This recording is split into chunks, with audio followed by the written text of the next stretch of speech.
Olá, boa noite. Esse é o Conversas Cruzadas na TV Com, que já está no ar. O programa hoje discute a insegurança jurídica e quase tudo que envolve a legislação ambiental, principalmente nos investimentos e empreendimentos de maior porte. A demora para a concessão de licenças gera insegurança para os investidores, é claro. Como chegar a um meio termo, manter o crescimento econômico, geração de emprego, renda, sem lesar, sem provocar prejuízo ambiental? Este é o ponto de partida no Conversas Cruzadas desta noite.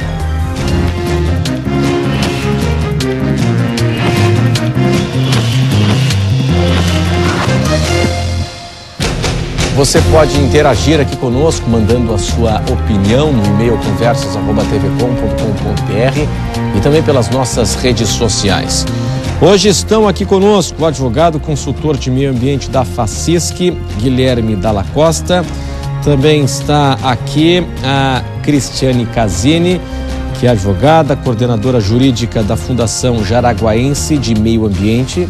O programa recebe também um assessor jurídico da Federação dos Municípios, Edinando Brustolin.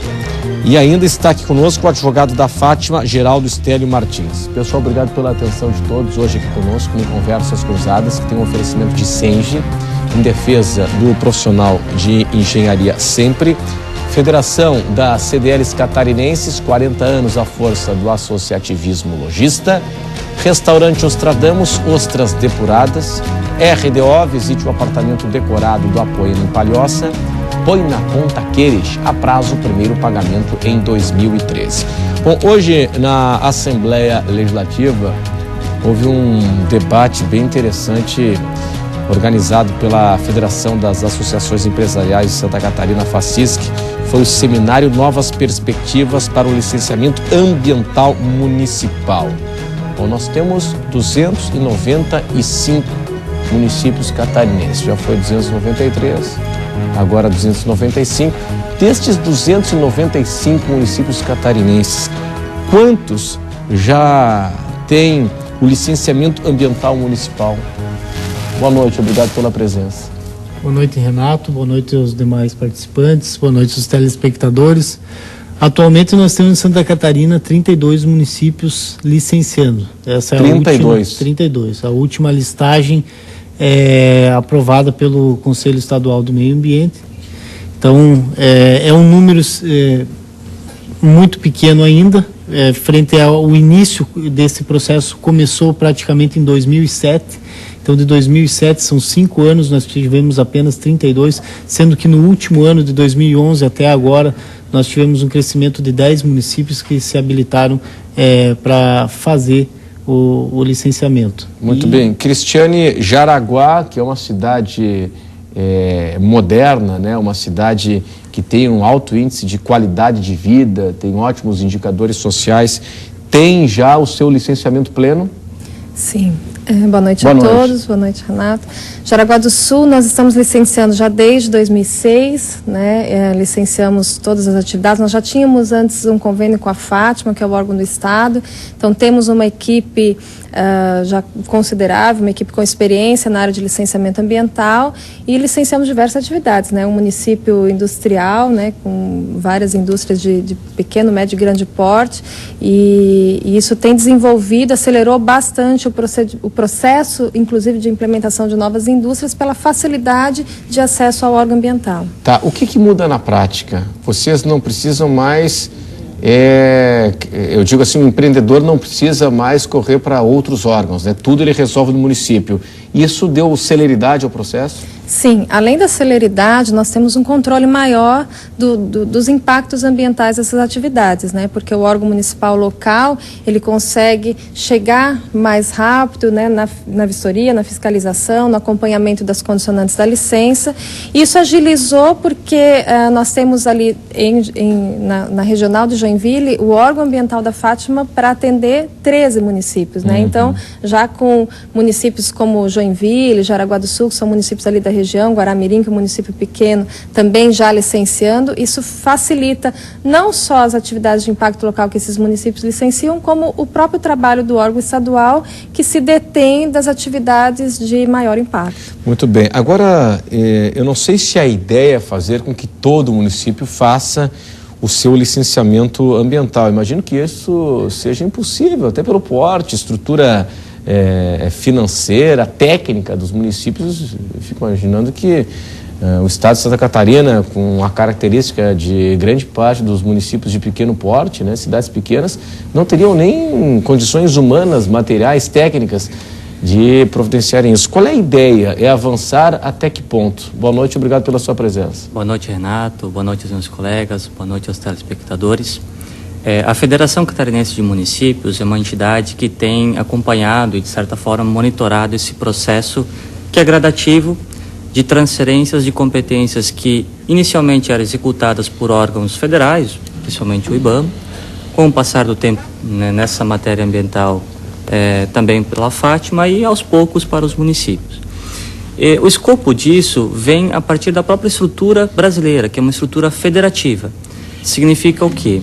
Que os diferentes entes da federação têm relativa autonomia para decidir sobre questões que são relativas à sua esfera de competência. E em matéria de meio ambiente, a própria Constituição estabeleceu que é competência comum da União, de estados e de municípios. E nós temos um núcleo definido dessa competência comum, mas não temos definido os limites de onde é a atuação de cada um deles. Tanto é que o nosso Código Ambiental Catarinense está sob júdice no Supremo Tribunal Federal. A gente vai falar sobre isso daqui a pouco também. Um outro tema paralelo a isso. Claro, claro. Mas na área de licenciamento ambiental, sempre houve, ainda há, e é conflituosa, a abertura do programa já destacou isso, essa insegurança jurídica, de qual órgão efetivamente detém competência para licenciar determinada atividade.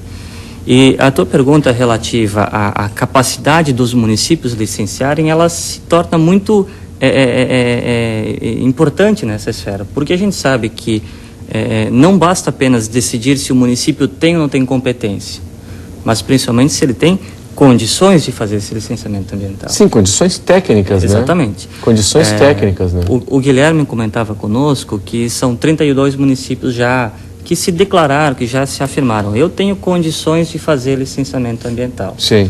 Via de regra, são municípios de grande ou médio porte, né? Com algumas exceções de alguns municípios com população e estruturas pequenas que ousaram fazer o licenciamento ambiental. No âmbito da Federação Catarinense dos Municípios, nós não temos um impedimento ou uma objeção de que todos venham a fazer. Mas dada a ciência de que isso pressupõe uma condição estrutural elevada, com profissionais gabaritados que vão demandar ônus para os municípios, dificilmente conseguirão fazer de modo isolado. O que significa isso? Significa que os municípios eles podem agir de maneira articulada entre si para prestar licenciamento ambiental. Como se fosse um consórcio intermunicipal. Isso, inclusive, é um próprio comando da lei que veio a regular. Mas isso ia trazer mais agilidade do que a Fátima dando o licenciamento, por exemplo? Eu não diria que a agilidade seja o principal fator a ser resolvido nessa seara. Acho que a gente tem que estabelecer primeiro que nós precisamos de segurança em saber quem detém a competência. Segundo lugar, que o faça bem feito.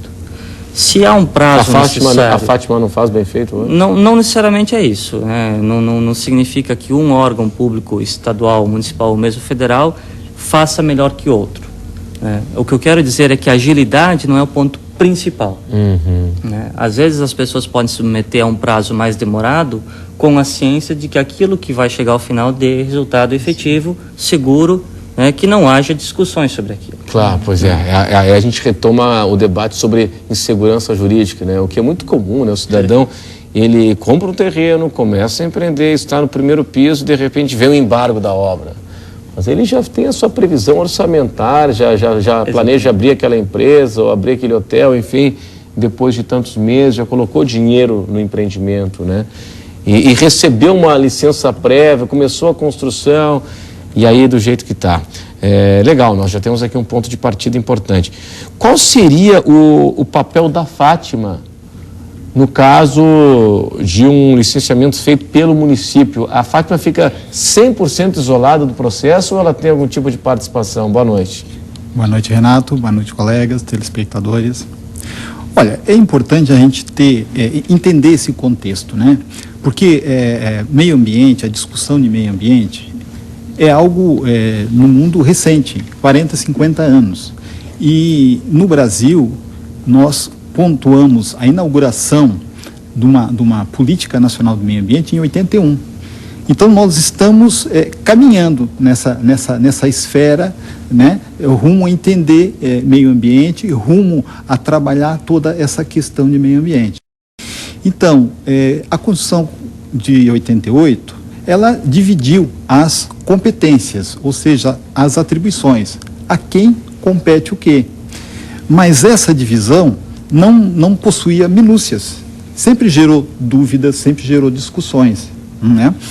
Então, assim, a Fátima começou, me recordo, em 2004, a se preocupar com essa questão de qual atividade deve ser licenciada, né?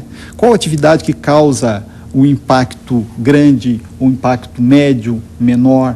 Até então, o técnico da Fátima que adivinhava quase que isso, né? Fazia as suas análises e definia isso. Então, nós começamos a discussão dentro da Fátima a levar ao CONSEMA uma proposta de minuta de resolução, trazendo a primeira relação de atividades licenciadas e tal. Uhum. Começou ali, muito embrionário. E depois, em 2006, fizemos, se não me falha a memória, a primeira relação dizendo quais eram as atividades que o município licenciava, né? Então, é algo que dentro de um contexto de muitas incertezas, e a gente foi tateando. Foi mencionado aqui que Santa Catarina está bastante adiantada nessa discussão, e eu confirmo. O ano passado eu estive no CETESB, que é o órgão ambiental de São Paulo, e uma reunião de mais de 4 horas com o diretor de licenciamento e com a chefe da procuradoria, eu percebi que eles não tinham os instrumentos jurídicos que nós temos hoje, definindo atividade que é licenciada, qual é o tipo de estudo ambiental, qual é a competência do município. Eles estavam o que nós estávamos há 8 anos atrás, uhum, né? Então isso é um avanço. E o município, a grande dificuldade e a visão que nós, Fátima, temos é a seguinte, como o colega bem explanou, é uma questão de atribuição, de competência. Não é se eu quero ou não quero. A Constituição estabelece quem pode, né, e o que pode fazer. Faltava minúcias, que veio uma nova lei em 2011, a Lei Complementar 140, dizendo, olha, os conselhos estaduais de meio ambiente vão agora fazer uma relação dizendo que compete ao município, qual é o chamado impacto local, aquele impacto pequeno que é no município. Então, veja, quando essa lei veio em 2011, nós já estávamos lá em 2004, 2005 discutindo isso aí, e já tínhamos isso instituído, uhum, no Estado, né? Então nós já vemos de um contexto de bastante discussão. Claro que o licenciamento ambiental é uma atividade de muita complexidade, porque ela envolve várias searas do conhecimento. A área jurídica, a área da engenharia, a área das ciências. Então, existe a necessidade de se formar um know-how de excelência. Uhum. Nós estávamos conversando, os colegas aqui um pouco antes da abertura, que é essa grande dificuldade de um município começar o licenciamento. Ele não tem ninguém de referência no município para começar isso. Pois é, agora um assunto que eu vou querer discutir também com vocês é o seguinte, né? Em função nos últimos anos houve muito escândalo envolvendo compra de licença ambiental e chegou um momento em que os técnicos dos órgãos responsáveis não queriam mais assinar nada, né? Porque tudo ficava sob suspeita, né? O cidadão que autorizava um empreendimento parece que havia recebido dinheiro por trás, né? E se criou uma espécie de constrangimento, até medo jurídico de você assinar a autorização, né, o licenciamento ambiental. Qual é a opinião dos senhores a respeito de combate à corrupção no licenciamento ambiental e também mecanismos para se levar maior transparência no processo, né? Me parece que isso aí é um negócio muito importante. Vou colocar aqui separada essa questão aqui que eu trouxe a vocês, mas eu queria agora retomar o seguinte. Está claro quais são as atividades que o município licencia? Isso é claro já? Sim. Isso é ponto pacífico? Sim. Quais são as atividades? Em Santa Catarina Quais são as atividades? São 2 resoluções, né? Nós temos lista grande. É grande? Tá, mas em linhas gerais, assim. A resolução do Conselho... Muda para a área rural e urbana? Não, é pela tipologia da atividade, né? Tá. Então, posto de combustível, então nós temos as indústrias separadas todas por atividades industriais. Mas município? No município também, né? Algumas atividades em área rural também constam da listagem. Então, a listagem ela está disponível, né, no site da SDS, né, Secretaria de Desenvolvimento Sustentável, e do Conselho Estadual, né, Resolução 04 de 2008, que está sendo revista agora. É importante até ressaltar isso. Nós vamos ter uma reunião extraordinária do Conselho agora no próximo dia 23, só para tratar dessa alteração da resolução, né, para adequá-la à nova legislação, rever essas atividades, né, se podemos incluir outras atividades como sendo de impacto local para que os municípios licenciem, e até a adequação da questão da transparência, né? Integração do sistema da Fátima, o sistema de informações, de licenciamento com os municípios. Aí essa transparência também vai evitar... E são 3 listas, né? A baixa, média e alto grau de complexidade. Então o município pode optar em fazer o licenciamento na baixa complexidade, onde é uma lista mais reduzida. Depois, sempre limitado àquelas estabelecimentos que têm impacto local. Então, se o impacto extrapola a área do território do município, a competência naturalmente já não só a questão da área limite do município, né? Imagino, mas também quando for uma área de união, por exemplo, pega mangue, pega dunas, a propriedade pega praia, do terreno, a propriedade do imóvel não afeta o órgão que o licencia. Sim. Mas o que vai determinar a competência do órgão é aquela área de influência do estabelecimento que pode causar impacto ambiental. Tá, mas deixa eu entender melhor então o seguinte. Se pega questão de mar, de duna, de lagoa, assim, mangue... Uma grande diretriz para não gerar dúvida. O impacto é muito grande quando é do IBAMA. E o que é esse impacto muito grande? Pega dois estados limítrofe do Brasil com outro país. Então, em tese, né? Aí nessa lei complementar 140, aí coloca mar territorial, sim, aí é do IBAMA. Continental. Por isso as encrencas aqui na cidade também, né? Região litorânea. Sim, problemático. Mar, duna, mangue, é isso, né?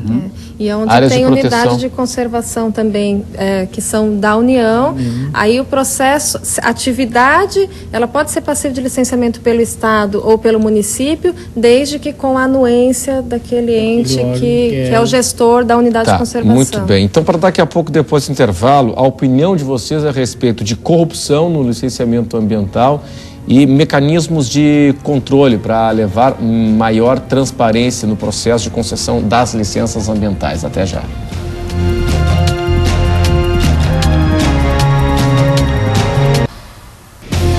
Esse é o Conversas Cruzadas aqui na TV Com. Hoje a FACISC promoveu um debate na Assembleia Legislativa, um seminário para discutir o licenciamento ambiental municipal.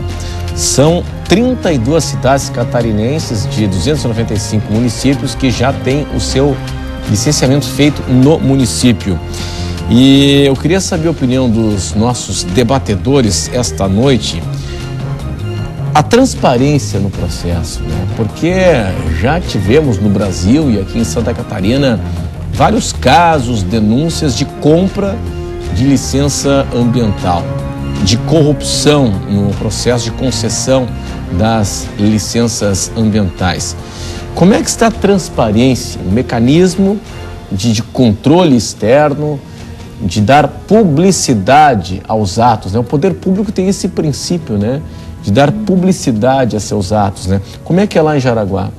Sim, até em razão da própria Lei Complementar 140, que agora ela deixou bem claro que todas as licenças, todos os requerimentos de licenciamento e as licenças concedidas ou indeferidas têm que ter isso publicado. Então, em Jaraguá do Sul, nós já estamos publicando no site da Fundação Jaraguense de Meio Ambiente, da FUJAMA, então é um site oficial, e todos os pedidos são publicados ali, além de termos um sistema via internet que o empreendedor pode acompanhar o processo de licenciamento que está em tramitação na Fundação. E nós temos também trabalhado muito isso no Conselho Estadual, eu sou conselheira também do CONSEMA, quais mecanismos nós poderíamos criar na gestão, no sistema estadual de meio ambiente para esse controle mais efetivo, né? Então, como eu estava comentando antes, a integração entre o sistema do Estado com os municípios, nós vamos poder ter um controle maior. Esse assunto, Cris, vem um pouco na esteira daquela pergunta anterior em relação quando que a Fátima atua na falta de atuação do município, né? Deixemos claro que a Lei Complementar 140 é uma lei que traz normas gerais. Ela baliza o assunto licenciamento ambiental. E é uma lei recente e a gente está num processo gradativo. A gente está junto com essa, ou concomitante com esta lei, num processo muito inovador de transparência pública, que é a Lei de Acesso à Informação, né? Que inclusive gerou muitos debates em relação à divulgação da remuneração dos servidores públicos. Mas a população, a sociedade, cobra cada vez mais essa transparência. E a transparência eletrônica tem sido eleita como a principal delas, porque ela é acessível, ela não tem custo, ela não tem limites, você consegue acesso nas mais usadas ocasiões, e ela tem sido, então, a eleita para propiciar essa publicidade. Internet. E nós precisamos evoluir a relação integrativa entre os diferentes órgãos de licenciamento ambiental, que ainda hoje ela é falha, né? Reconheçamos isso. Não há uma efetiva integração entre o licenciamento que foi encaminhado a um órgão estadual e que o Estado diga o seguinte: aqui essa licença compreende o impacto local cujo município tem competência para isso. Então vou redirecionar.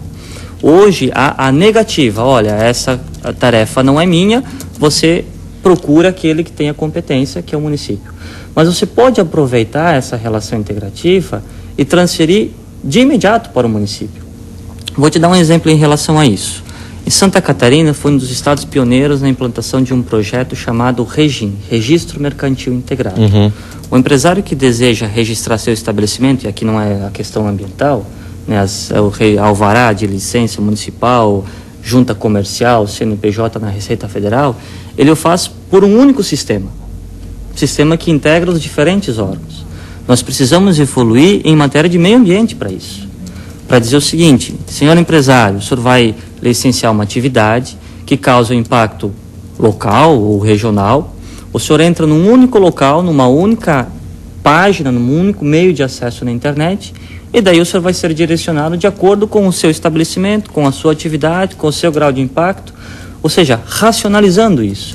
Aquilo que comentaste antes de agilidade, ele está muito em função não apenas de você tornar o processo mais rápido, mas de tornar o processo mais inteligente, de permitir que a pessoa tenha confiança de que ela vai entrar num local e aquele local vai direcionar ela para o caminho certo. E que não cause diferenças entre municípios, porque a municipalização ela pode levar a isso. Você ter diferentes procedimentos para licenciar a mesma atividade em diferentes municípios. Ou seja, mas cada isso município a própria resolução proíbe, né? O município tem que seguir as instruções normativas da Fátima. Interessante você ter mencionado o REGIM, porque é uma das coisas que eu acho que vai também impedir um pouquinho a questão, né, dessa diferenciação, porque nós temos formalizado, né, os procedimentos ambientais. Então nós temos termos de referência, instruções normativas, os estudos têm que seguir aquilo. Então no REGIM o município já pode dar ali a informação: olha, essa sua atividade é passível de licenciamento, então o senhor empreendedor tem que procurar ou órgão ambiental ou estadual, ele já vai orientar.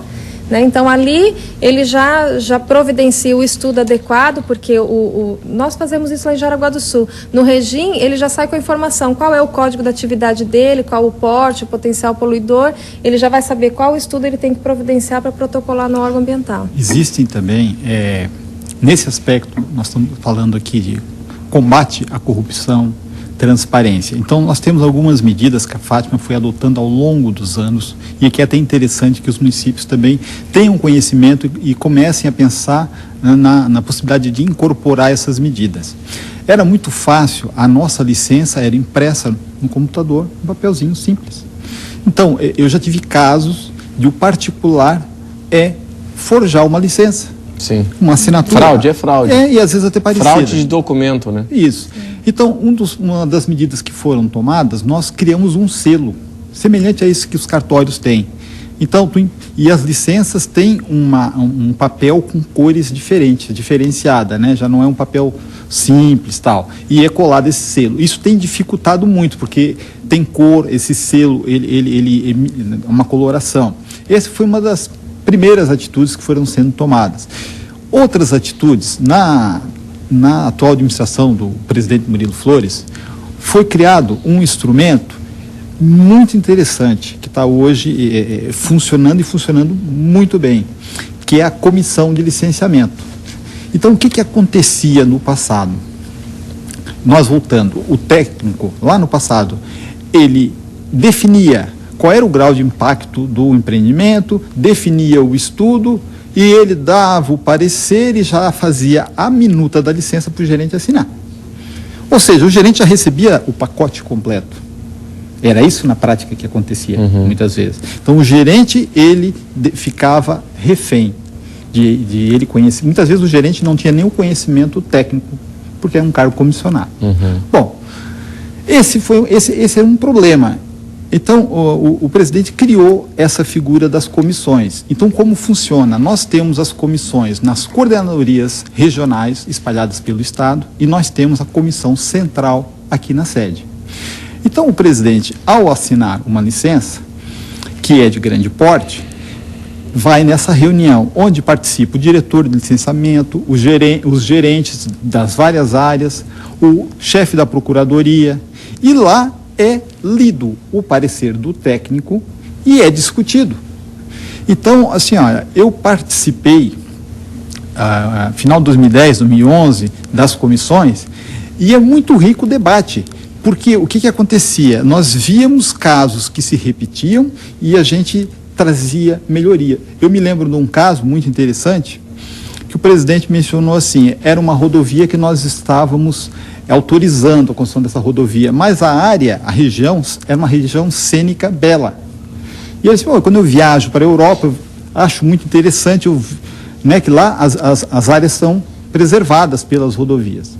Nós não podemos fazer isso aqui? Olha, presidente, dentro do licenciamento, podemos até colocar como condicionante, e a empresa não se opôs em ela manter uma fiscalização naquela área, ou seja, ocorreu qualquer situação irregular, nos comunica. Claro, ela não tem o poder de intervir diretamente. Mas ela fiscaliza e informa. Exato. E esse instrumento, que é da comissão de licenciamento, então o que ocorre?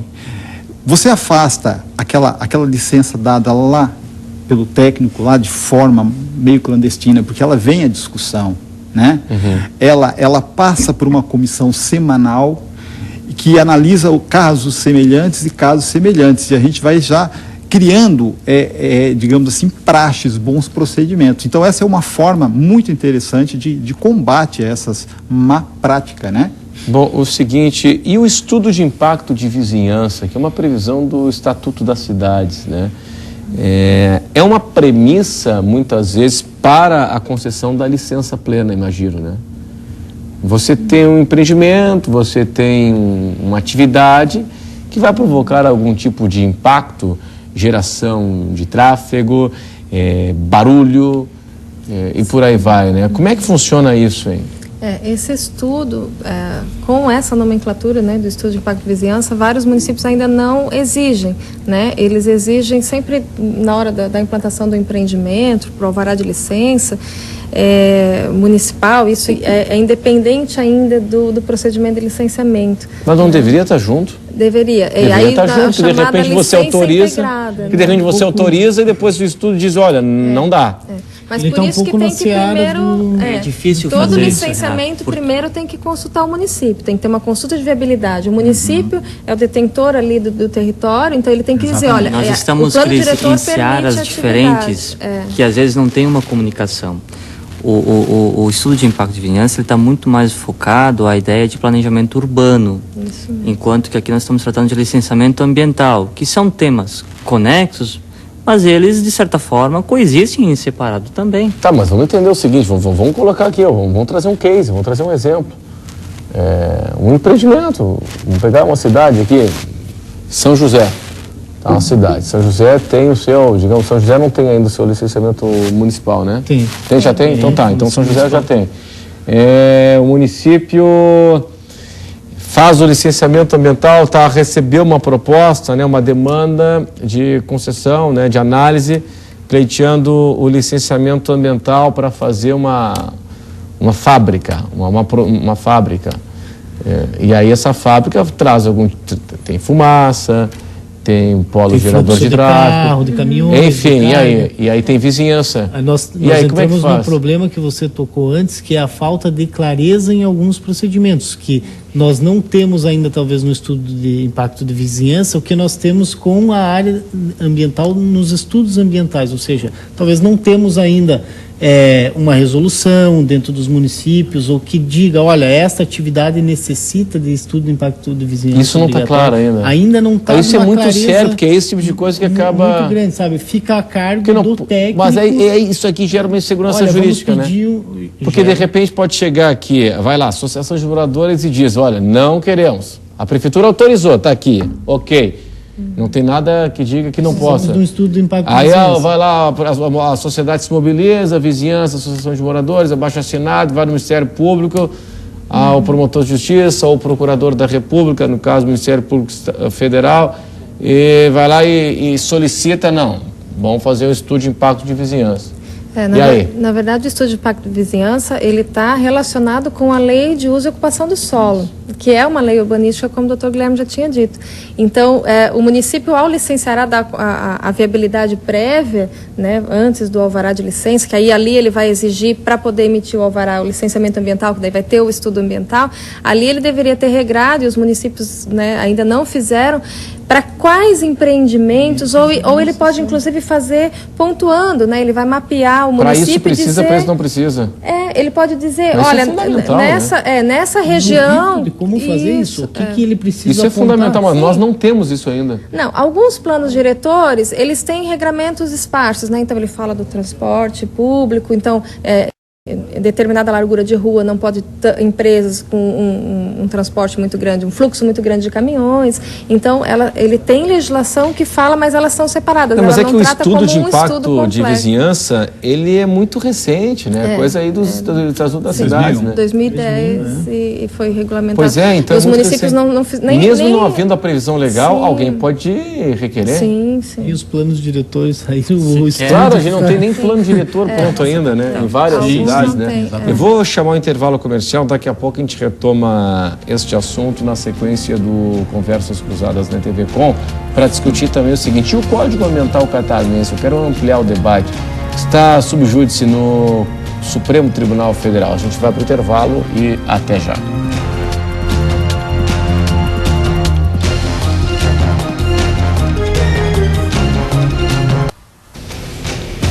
Este é o Conversas Cruzadas aqui na TV Com. Nosso assunto hoje é essa insegurança jurídica em torno dos licenciamentos ambientais.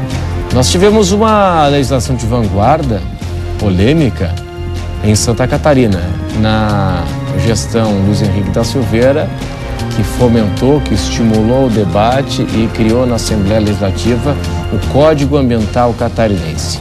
Hoje, sob júdice no Supremo Tribunal Federal. Isso cria mais insegurança jurídica ainda? O que está valendo hoje? É o Código Ambiental Catarinense? Renato, a pergunta é bastante pertinente, inclusive são dúvidas dos nossos próprios técnicos, né? Então, veja, eu acho que é importante fazer um pequeno contexto dessa situação do Código Ambiental.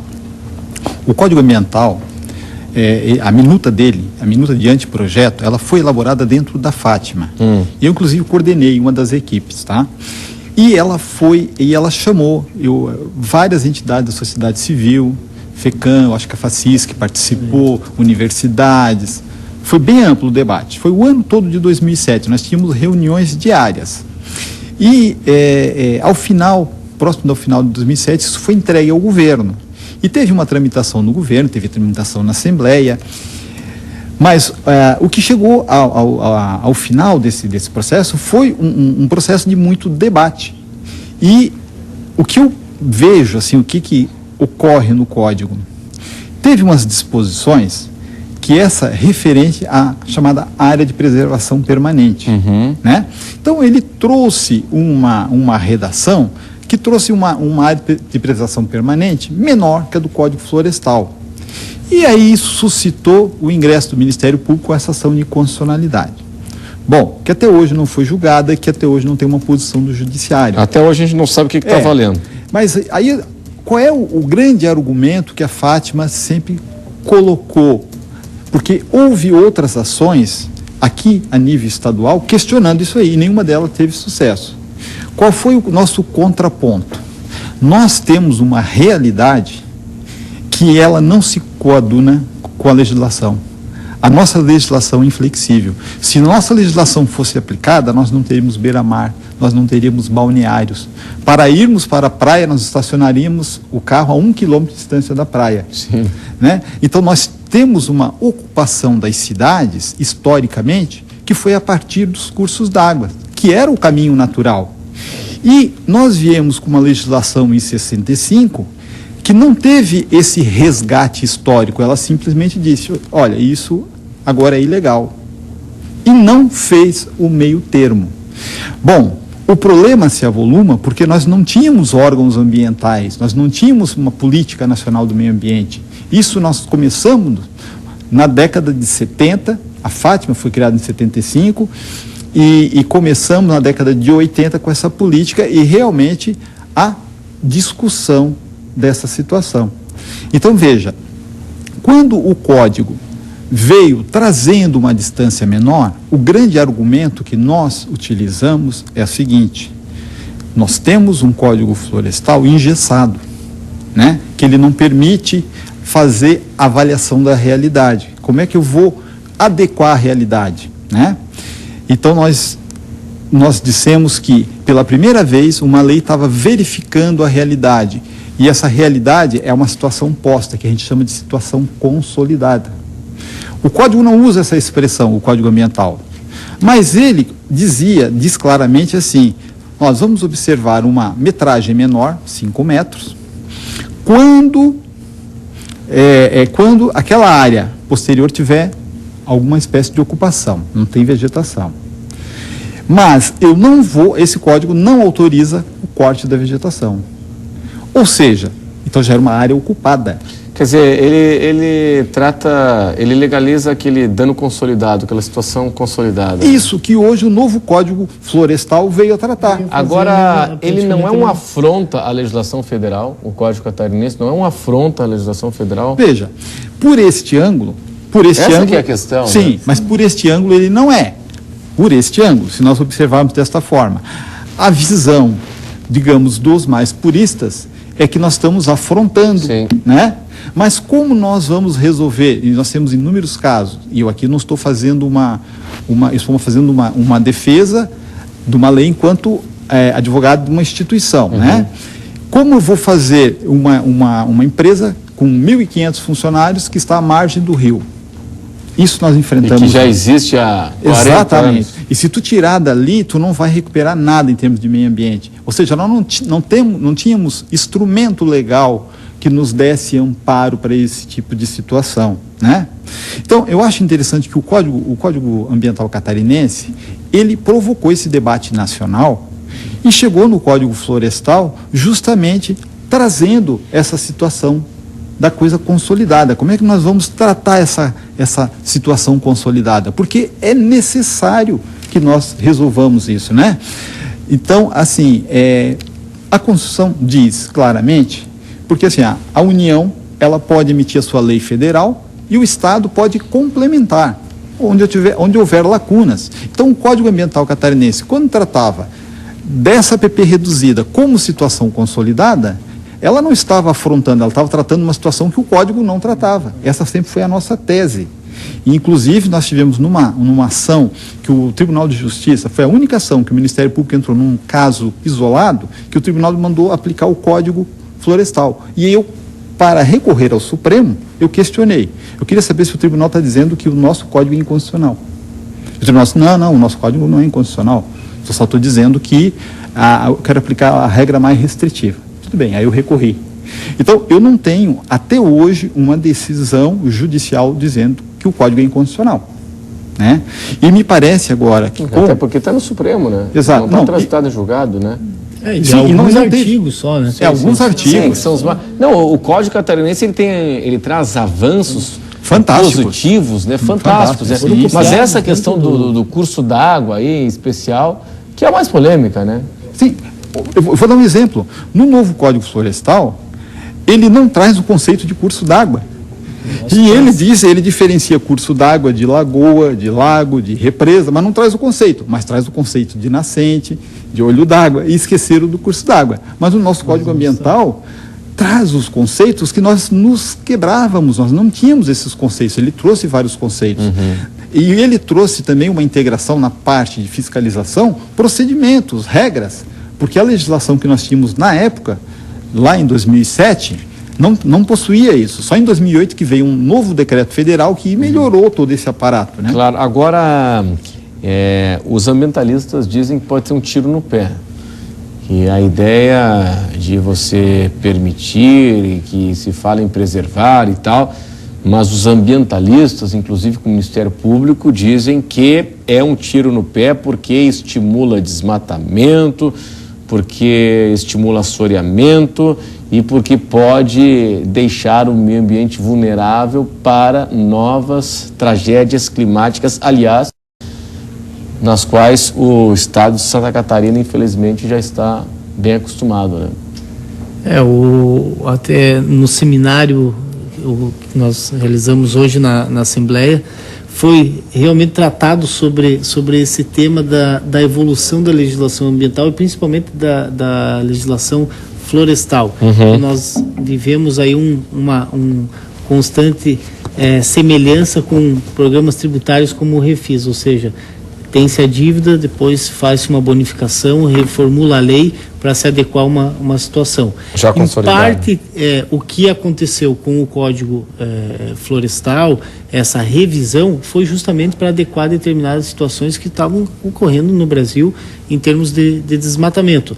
Mas culpa do próprio Estado pela falta, acredito eu, de um poder fiscalizatório, ou seja, do próprio Estado não fomentar ações de fiscalização para combater isso. E depois tem que reformular uma nova legislação para adequar situações consolidadas que ele não aparelhou, não permitiu uma educação ambiental, que nós não temos que culpar o agricultor que está na beira do rio, em área de APP, porque lá atrás ele foi...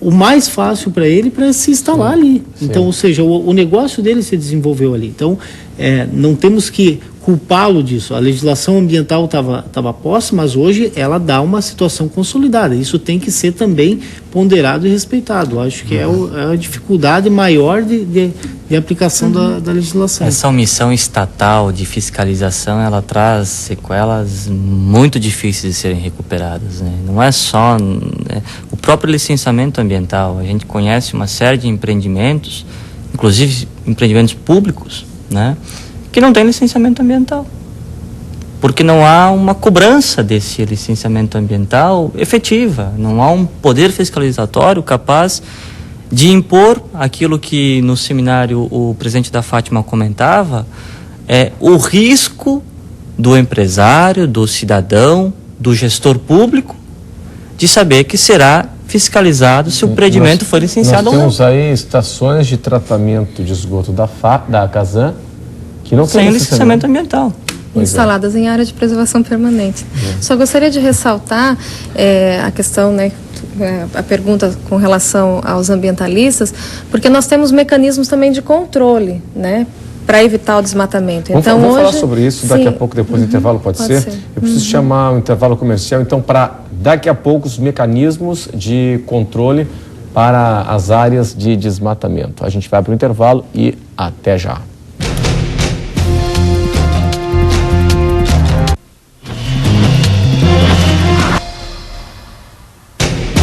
Esse é o Conversas Cruzadas aqui na TV Com, licenciamento ambiental com a responsabilidade do município. É disso que estamos tratando. Este foi um tema de um debate, de um seminário na Assembleia Legislativa na tarde desta quarta-feira.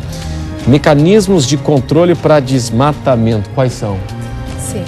Hoje nós discutimos lá no seminário, inclusive, nós temos já no estado de Santa Catarina um mapeamento aerofotogramétrico que tu tens como acompanhar o que realmente, efetivamente, já está instalado, né? Aquela área já está desmatada e o que ainda tem vegetação. Então, se ocorrer de algum empreendimento desmatar e depois pedir o licenciamento, não, eu já estava, a gente tem hoje como acompanhar.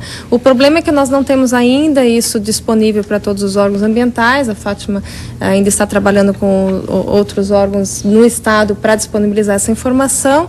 E outra questão também é a legislação de pagamentos por serviços ambientais. Então, o estado já tem isso regrado, o município de Jaraguá do Sul também já tem uma lei para isso. Aquele agricultor, né, ou mesmo na área urbana, que recuperar a área que antes ele usava para agricultura e ele voltar com, né, recuperação com mata nativa, ele vai receber por manter essa área preservada, por fazer essa recuperação. Então, é um mecanismo também de controle, né, para evitar com que ele desmate áreas de preservação permanente. Vocês já fazem o licenciamento lá em Jaraguá há quanto tempo? Com um novo instrumento agora desde 2006, mas nós já tínhamos convênio com a Fátima desde o ano de 2001. Tá, e qual é o saldo aí? Saldo... Não, digo, qual é a avaliação de vocês, né? A gente estava comentando agora há pouco no intervalo, né? O baixo número de autuações, né? Isso aí se deve a quê? Sim, o nosso mecanismo de controle justamente em razão da prestação de informação ao empreendedor e da agilidade, porque o que nós percebíamos muito é que as atividades elas se instalavam completamente de forma irregular, com a desculpa de que, se eu for pedir o licenciamento no estado, vai demorar muito tempo, então ele ia se instalando, começava primeiro a atividade, estava em operação, depois buscava a regularização no órgão ambiental. Hoje não, nós temos, ele já tem a informação na consulta prévia, no licenciamento nós temos acompanhamento das condicionantes e dos prazos, né? Quando tem algum problema de infração ambiental administrativa, nós notificamos com prazo para que esse empreendimento se adeque, porque gerar um processo judiciário, um processo de auto de infração com as penalidades de multa, isso não vai resolver o problema ambiental. O que nós queremos é que a cidade tenha qualidade de vida e respeite as normas ambientais. Então a avaliação de vocês nesse período aí é mais do que positiva. Sim. Sim, nós tivemos um avanço muito grande, né, do controle das atividades, com uma equipe de fiscalização, né, que tem, claro, é uma equipe pequena para o atendimento de várias denúncias, mas nós temos conseguido, com esse vincular, né, a fiscalização com o processo de licenciamento e regularizar muito mais rapidamente e com mais qualidade as atividades instaladas no município.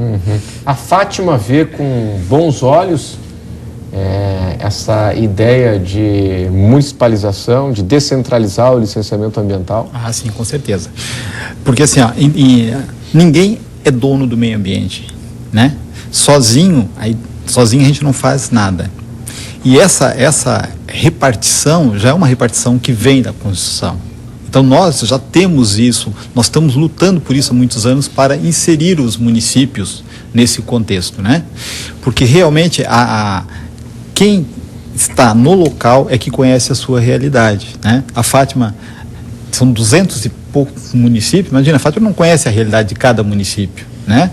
As coordenadorias espalhadas. Então, o seu município é que tem condições de estar ali no dia a dia, de verificando e acompanhando essa situação. Então, a Fátima vê de forma muito, muito benéfica isso.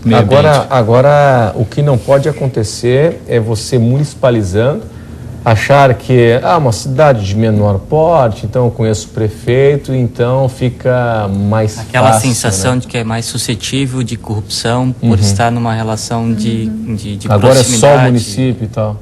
É uma pena. Agora, Renato, tu falaste um assunto que está permeando tudo isso, que é um termo, né, que está permeando todo esse debate, que é municipalização, né? A municipalização tem ocorrido em diversas esferas de atuação pública, né, não só em meio ambiente. E ela pressupõe, em grande parte, que o município assuma serviços e que demandam pessoas para executar. E a gente, infelizmente, ainda vive um desequilíbrio federativo que não tem acompanhado essa delegação de atividades. Né? A gente municipaliza atribuições, mas continua a concentrar riquezas. E esse descompasso faz com que, não é o exemplo de Jaraguá do Sul, que tem uma grande efetividade, mas infelizmente é exemplo de algumas outras cidades que não conseguem, não necessariamente na área de meio ambiente, mas dar uma resposta à altura no processo de municipalização. Seja em outras áreas como saúde, como trânsito, diversas competências que ao longo dos anos têm sido delegadas aos municípios. Aí aumenta a demanda, mas o recurso... Esse é um ponto que a Federação de Municípios tem atuado bastante para buscar, na medida do possível, inverter esse processo. Claro, é o tal do debate em torno do novo pacto federativo, né? A concentração dos recursos em Brasília e tal. Mas não tem vontade política para reverter isso, né? Aos poucos. Nós tivemos essa semana uma vitória interessante do ponto de vista de redistribuição dos royalties. Sim. Né? Ainda não terminou esse jogo ainda. Não terminou. Né? Não terminou, está longe de terminar, né? É mais uma etapa. Eu queria muito agradecer a presença de todos vocês hoje aqui conosco no Conversas Cruzadas na TV Com. A gente volta amanhã. Agradeço em especial a companhia de vocês esta noite aqui conosco. Conversas Cruzadas, quem decide e tem opinião, assiste. Tchau!